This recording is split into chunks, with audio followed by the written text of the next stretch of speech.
Shalom Aleichem and welcome to online Smicha. Today we'll discuss an interesting shaila that's discussed in the Sifrei Halacha, Sifrei Shalos Tshuvos, especially in today's days.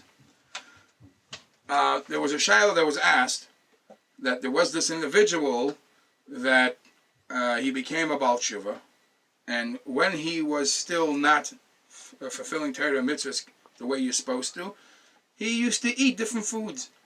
And those foods that he ate, he actually created a tam toiv for them. He had some kind of addiction for them. And he likes the taste of it. He knows now, as a frumma yid, he will not eat it. But the question is that he asked, is it a problem to make some type of imitation food that tastes exactly like the non-kosher ones? Would it be a problem? At least he'll get his craving for that type of non-kosher, like the chazert flavored, by having some imitation of it made. And this shaila was brought to different rabbanim dayanim of today's time. And in the beginning, they go based on the Gemara of Maseches Chulin, where the Gemara says a story that Yilsa was the wife of Rab Nachman, said to Rab Nachman, I find something very interesting. I find that kol the asalon rachmana shadalon kavase.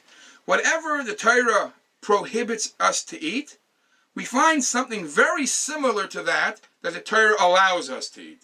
And let's discuss some of them. Asarlon dama, we're not allowed to eat blood. True, it's iser min Torah. But shadalon kavda, but we find that a liver, which has abundance of blood, there's ways how you're allowed to eat liver, and you could get some of the bloody flavor. Asar lanu chazir, the Torah prohibits to eat pork, pig, but hitir lanu mayach de shibuta. But the mayach of a shibuta is a type of fish which tastes almost like a chazir, is allowed to be eaten.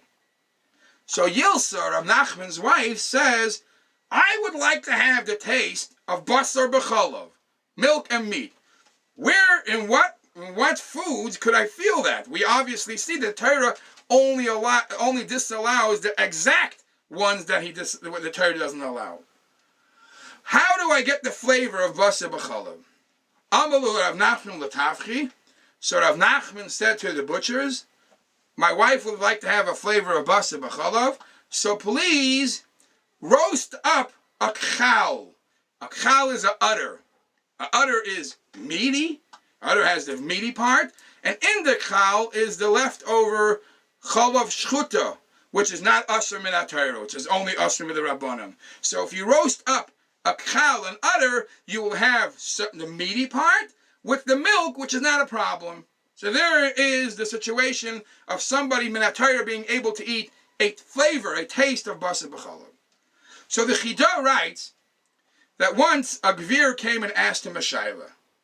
It is known that when the mun fell, whatever taste a person wanted to have when he ate the mun, it was a ness. He was able to feel it. So you wanted to have meat taste, it felt like meat, tasted like meat. You wanted pizza taste, it tasted like pizza.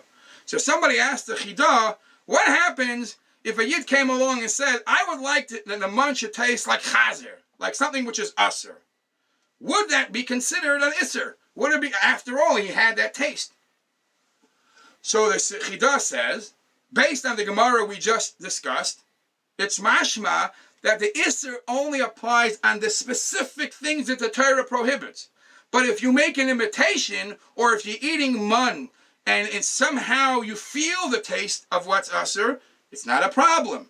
And it wouldn't be isser. A second answer the Chidah gives, perhaps being that this whole business, that when you ate mun, you were able to feel all tastes in the world, that is obviously a miracle.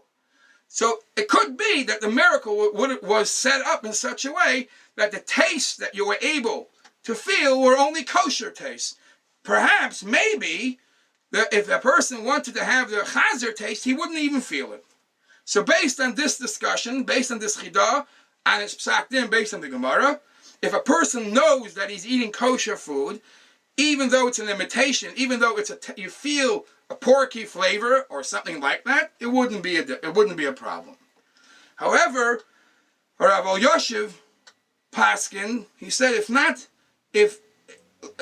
for this psak din of the chidah, he said you can't really compare to what the Gemara says about the shibuta or about the kchal. Because by the shibuta and the kchal, Hashem himself created them as is. There is a kchal and udder, and they are kosher. We know that they are kosher. So if things are as is, even though they might have some taste of what seems to be not tasting kosher, you're fine. But to create, to make a habit, to find ways how to find imitations of porky flavor or anything like that, it's best to stay away from these type of things. Yashikoyach, and please join us again next week.